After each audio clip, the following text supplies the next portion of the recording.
Ya iniciamos grabación.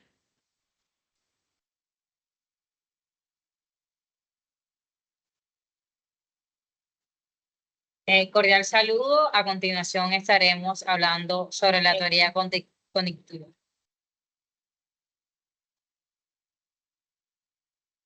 Con los temas relacionados.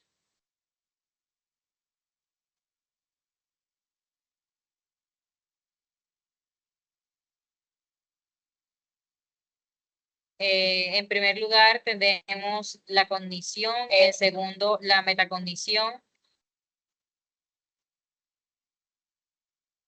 Modelo de procesamiento de información, modelo de conexionista, procesos mentales o cognitivos, teoría de la mente, situación, estrategia de aprendizaje, evaluación de los aprendizajes. Los participantes son Angélica, Sindri, Jorge, Isabela y mi persona, Cielo Guerra.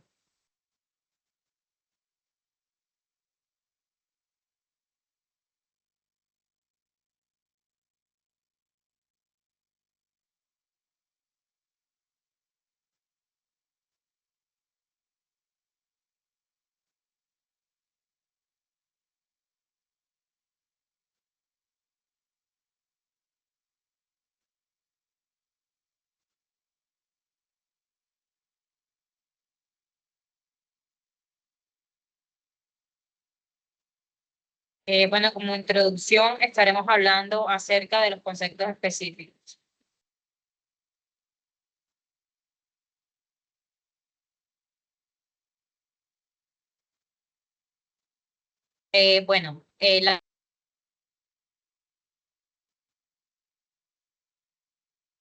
A los procesos mentales que permiten a los seres humanos percibir, procesar, almacenar y recuperar información. Estos procesos influyen a la atención, la resolución de problemas y la toma de decisiones. La condición es fundamental para aprender, razonar e interactuar con el mundo que nos rodea. Un ejemplo de este es el proceso de resolver un rompecabezas. Cuando se enfrenta a un rompecabezas, el cerebro utiliza varios procesos cognitivos para resolverlo. Y uno de los aspectos más fundamentales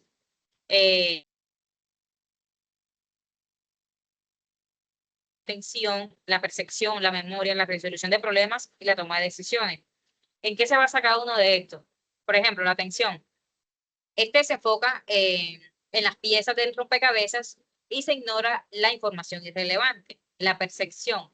Percibe la forma y el color de las piezas de rompecabezas. ¿Qué hace la memoria? Recuerda la forma y el color de las piezas del rompecabezas que han visto anteriormente. La resolución de problemas se encarga de utilizar la lógica y la creatividad para encontrar la solución al rompecabezas. Y la toma de decisiones, por último, esta se basa eh, en colocar una pieza del rompecabezas en un lugar específico, ordenándolo.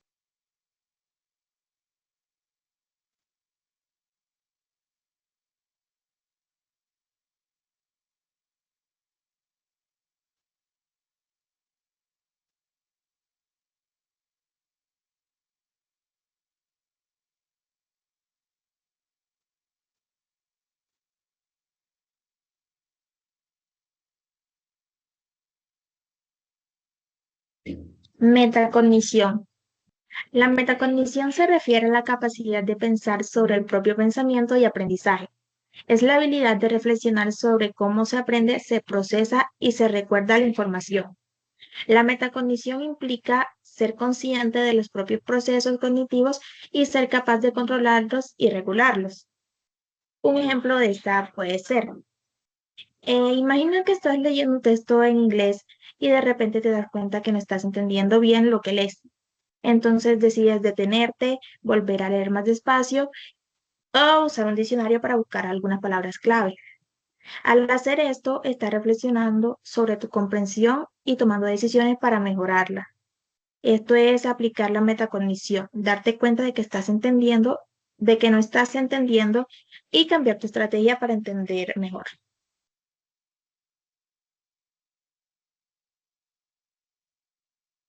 Modelo del procesamiento de información. Este modelo compara la mente humana con una computadora. Propone que el aprendizaje ocurre en etapas en las que la información se recibe, se procesa y se almacena para su uso posterior. Algunas de sus etapas principales pueden ser entrada sensorial. La información entra a través de los sentidos, vista, oído, etc. A la memoria sensorial. Retiene la información por un tiempo muy corto, milisegundos. Memoria a corto plazo o de trabajo. Aquí se procesa la información por unos segundos mientras se decide qué hacer con ella. Y por último, memoria a largo plazo. Si la información se repite o se relaciona con conocimientos previos, se guarda aquí para recordarla después. Un ejemplo de esta puede ser, imagínate que estás aprendiendo un vocabulario nuevo en inglés. Ves la palabra Apple, por ejemplo, entrada sensorial y vista. Tu cerebro la guarda unos segundos mientras piensa qué significa. Memoria de corto plazo. La repites varias veces y la asocias con una imagen o su traducción, manzana. Por lo tanto, logras recordarla más tarde. Memoria a largo plazo.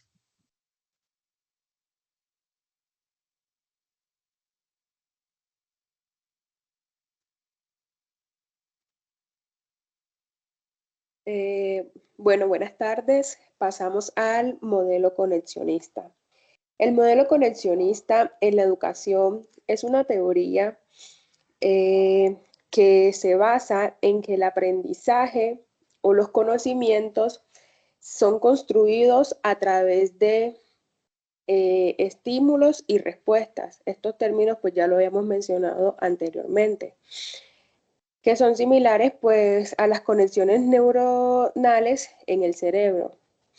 En otras palabras, digamos que cuantas más veces practiquemos un tema, cuantas más veces lo repitamos y lo estudiemos, obviamente pues esos conocimientos se nos van a quedar mucho más tiempo, o como dijo la compañera, digamos que lo recordaremos a largo plazo. Y así esa conexión se va a volver como mucho más fuerte, o ese aprendizaje ya pues lo vamos a poner en práctica en el futuro.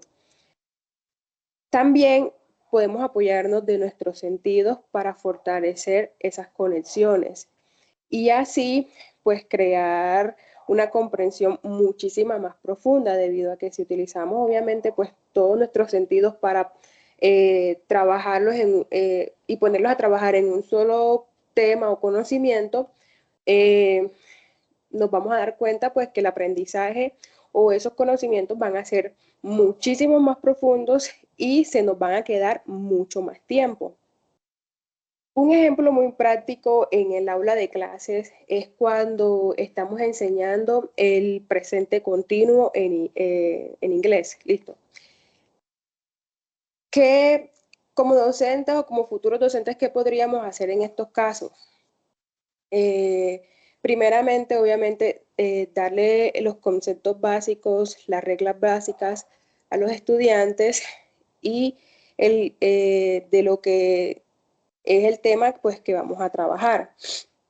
En este caso, digamos que si el estudiante aún no adquiere o no comprendió muy bien el tema, ¿qué podemos hacer nosotros? Listo. Decirles, bueno, como tarea o como ejercicio durante la clase vamos a practicar lo que es la repetición. ¿Qué es la repetición? Vamos a tratar nosotros mismos de organizar oraciones o formarlas pues de acuerdo a lo que ya nos han explicado.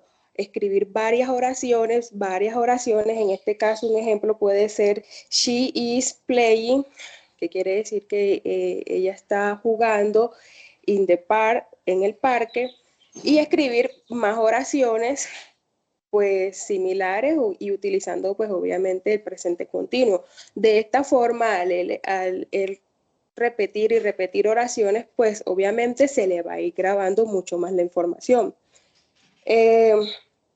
Otro punto muy importante es la retroalimentación o pues la participación del docente cuando el estudiante pues está adquiriendo estos conocimientos.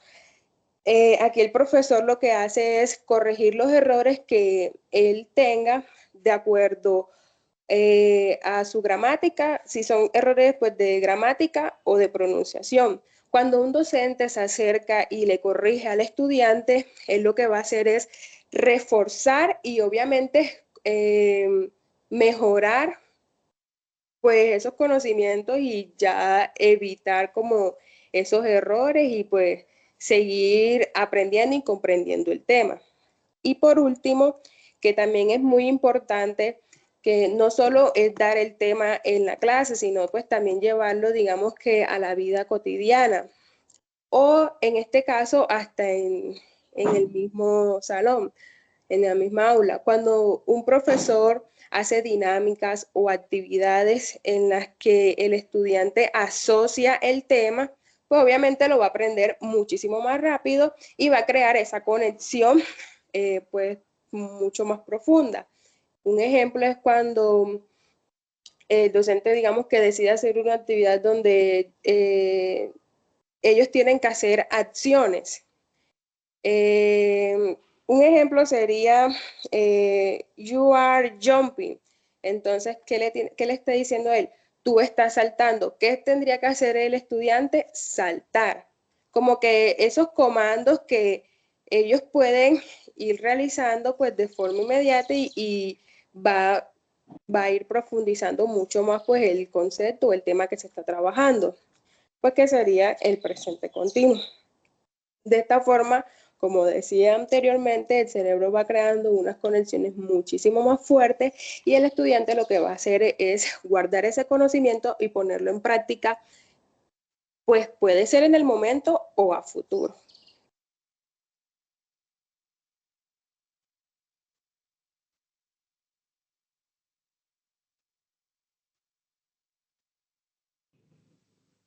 Bueno, ahora hablamos de los procesos mentales o cognitivos. Los procesos mentales o cognitivos son las operaciones mentales que permiten a los seres humanos procesar la información, aprender, recordar, racionar y tomar decisiones. Un ejemplo de ello es lo que puede representar, un ejemplo son los procesos mentales o cognitivos, es cuando se intenta resolver un problema matemático. Profundizando más en el tema, nos podemos imaginar que un estudiante se enfrenta a un problema matemático, el cual es el siguiente. Si Juan tiene 3 manzanas y compra 2, ¿cuántas tiene en total? Aunque parece una operación simple, el cerebro activa varios procesos mentales para resolverla. El primer proceso mental que activa el cerebro es la atención, en donde el estudiante primero necesita concentrarse en el problema, ignorando distracciones del entorno, ya sean ruido o cualquier otra cosa. Luego, este proceso permite focalizar la información relevante, el cual son 3 manzanas, compra 2 más. El segundo paso es la percepción. Aquí el cerebro interpreta el enunciado transformando las palabras en imágenes, imágenes mentales o bien sea ideas. Por ejemplo, se imagina a Juan con manzanas o visualiza la suma. El tercer paso es la memoria. El estudiante recupera de su memoria a largo plazo el concepto de la suma aprendido en el pasado. También puede usar la memoria de trabajo para mantener la información mientras realiza los cálculos. El cuarto paso es el razonamiento. Con esta información, el estudiante deduce qué operación debe realizar. Aquí se razona que si Juan tiene 3 manzanas y compra 2 más, se debe sumar. Y el último paso es la resolución de problemas, donde el estudiante aplica el procedimiento 3 más 2, que es igual a 5. Este es el paso final del proceso de resolución. Y por último es la toma de decisiones, donde finalmente el estudiante decide que la respuesta correcta es 5 manzanas y puede expresarla oralmente o bien puede escribirla. Este ejemplo muestra cómo un acto cotidiano, como resolver una suma sencilla, implica múltiples procesos mentales complejos trabajando en conjunto. ¿Ok? Entonces pasamos a la siguiente diapositiva, la cual habla de la teoría de la mente. Y tenemos que la teoría de la mente es una teoría psicológica que se enfoca en la capacidad de los seres humanos para atribuir estados mentales a otros, como pensamientos, sentimientos, y esta teoría se basa en la idea de que los seres humanos tienen una capacidad innata para entender que otros tienen mentes y que pueden tener pensamientos y sentimientos diferentes a los nuestros. Ejemplo, este puede detonar según la teoría de la mente, es cuando un niño de 4 años ve a su amigo llorando porque se cayó y se lastimó la rodilla. Profundizando en el ejemplo, tenemos que el niño de 4 años ve a su amigo llorando. Este caso es excelente para ilustrar cómo funciona la teoría de la mente en una situación real. Vamos a verla paso a paso. En el primer paso tenemos el reconocimiento emocional, o lo podemos llamar también percepción emocional, en donde el niño ve que su amigo está llorando y reconoce que está triste o con dolor. Este es el primer paso, que es identificar una emoción en otra persona a través de señales como el llanto, el rostro o el lenguaje corporal. El segundo paso es atribución de causas, o podríamos llamarlo también inferencia mental, donde el niño entiende por qué su amigo está llorando. Este piensa como que está llorando porque se cayó y se lastimó. Y bueno, esto también implica una habilidad clave de la teoría de la mente a la hora de inferir la relación entre un evento y el estado del otro. El tercer paso es toma de perspectiva o también empatía cognitiva, donde el niño se imagina cómo se sentiría él si le ocurriera lo mismo. Podría ser, si yo me hubiera caído, también estaría llorando. Entonces aquí está poniéndose en el lugar del otro, lo cual es esencial para la empatía y la interacción social.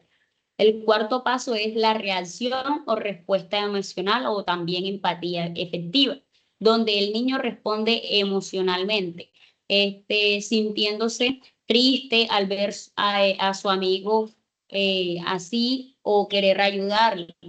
También dirá como que quizás diga, está bien, o corre a buscar a un adulto, o le ofrece su juguete para consolarlo. Esto es la empatía efectiva. El quinto paso es el comportamiento socialmente apropiado.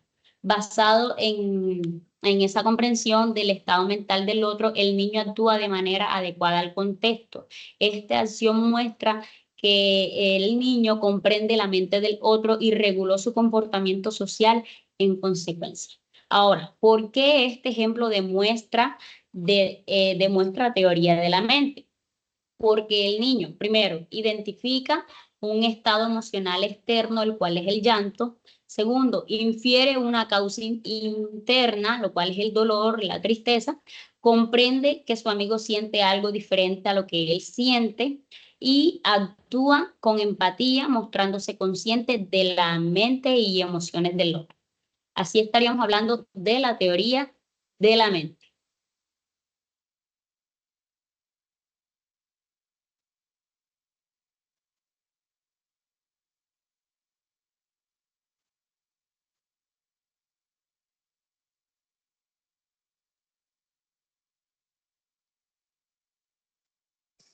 Bueno, continuamos con la situación.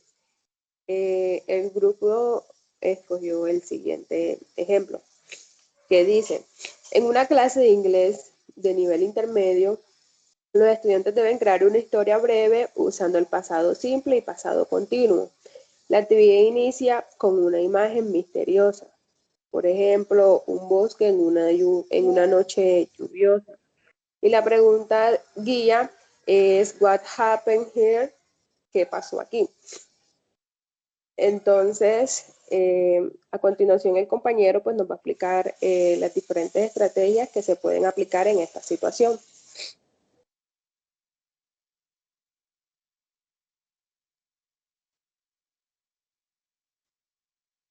Bueno, para resolver la situación en cuestión, debemos conocer primero el concepto de la teoría de aprendizaje por descubrimiento. Dicha teoría fue promovida por Jerome Brunner. Sugiere que los estudiantes aprenden mejor cuando descubren conceptos y relaciones por sí mismos en lugar de recibir información de manera pasiva. En este enfoque fomenta la curiosidad, el pensamiento crítico y la capacidad de resolver problemas, ya que los estudiantes construyen efectivamente su conocimiento a través de la exploración y la experimentación.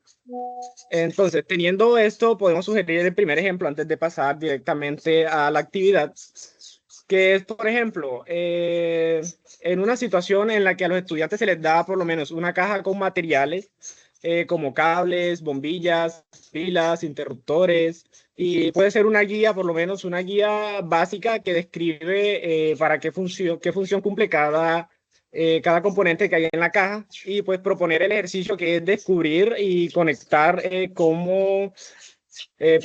descubrir la forma en la que debemos conectar los componentes que hay en la caja para hacer que una bombilla encienda, por lo menos. Entonces, eso nos lleva al ejercicio en cuestión de nuestra actividad, que es el aprendizaje por descubrimiento, que nos dice: el docente permite que los estudiantes exploren la imagen, formulen hipótesis y construyan narrativas en inglés, basándose en pistas visuales. Se les anima a buscar palabras desconocidas en diccionarios en línea y colaborar para enriquecer su vocabulario.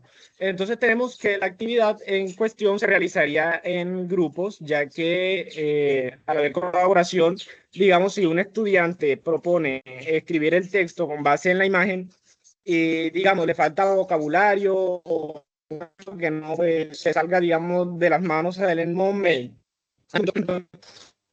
entonces puede buscar en el vocabulario, en diccionarios, o bien ayudarse con sus compañeros y así tratar de resolver la incógnita de la imagen respondiendo en un texto.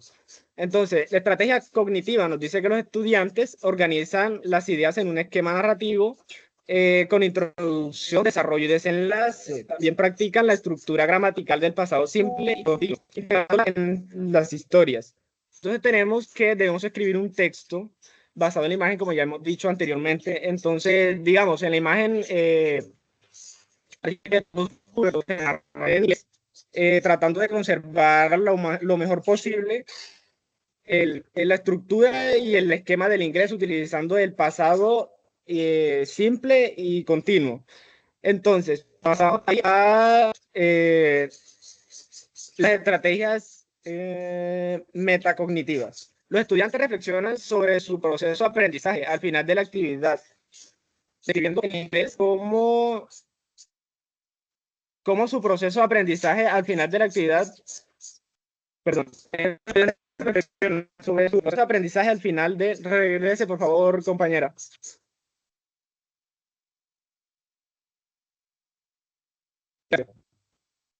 Estrategia metacognitiva. Los estudiantes reflexionan sobre su proceso de aprendizaje.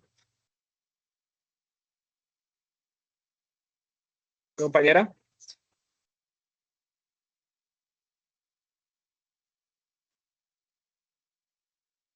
¿Me colabora con la última diapositiva, por favor?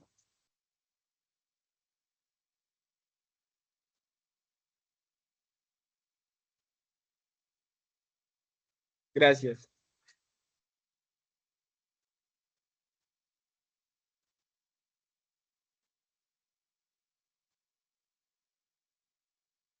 Bien, evaluación de los aprendizajes. Producción narrativa. Evaluar si los estudiantes logran escribir una historia coherente y creativa utilizando el pasado simple y pasado continuo correctamente. Entonces, lo que buscamos con esto es evaluar si un estudiante es capaz, por medio de una imagen, escribir un texto coherente utilizando pasado simple y pasado continuo. Para esto van a utilizar diccionarios en línea, como o colaboración y vocabulario. Observar si emplearon como búsqueda de palabras y uso de herramientas para mejorar su escritura. Esto también nos ayuda a mejorar el vocabulario, ya que si un estudiante quiere transmitir una idea y, digamos, para decirlo en inglés, se va a animar a buscar un diccionario, por lo menos si son conocimientos del estudiante, ya que aprende Reflexión metacognitiva. Revisar las reflexiones para identificar si los estudiantes fueron conscientes de su proceso de aprendizaje y cómo lo manejarían en el futuro. Esto nos dice que los estudiantes, pues digamos, cuando ya les entregamos el texto ya calificado, el estudiante puede ver en dónde tuvieron falencias y cómo pueden mejorarlas para un futuro. Muchas gracias.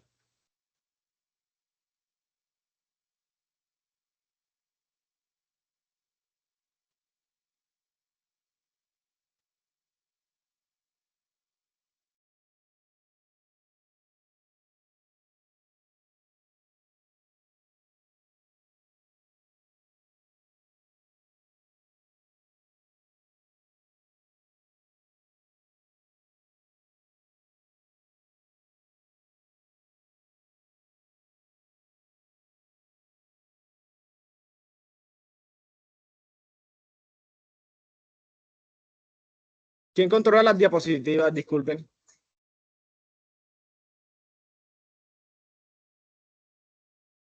Yo, Que la primera diapositiva pues, no la alcancé a terminar. Pedí que me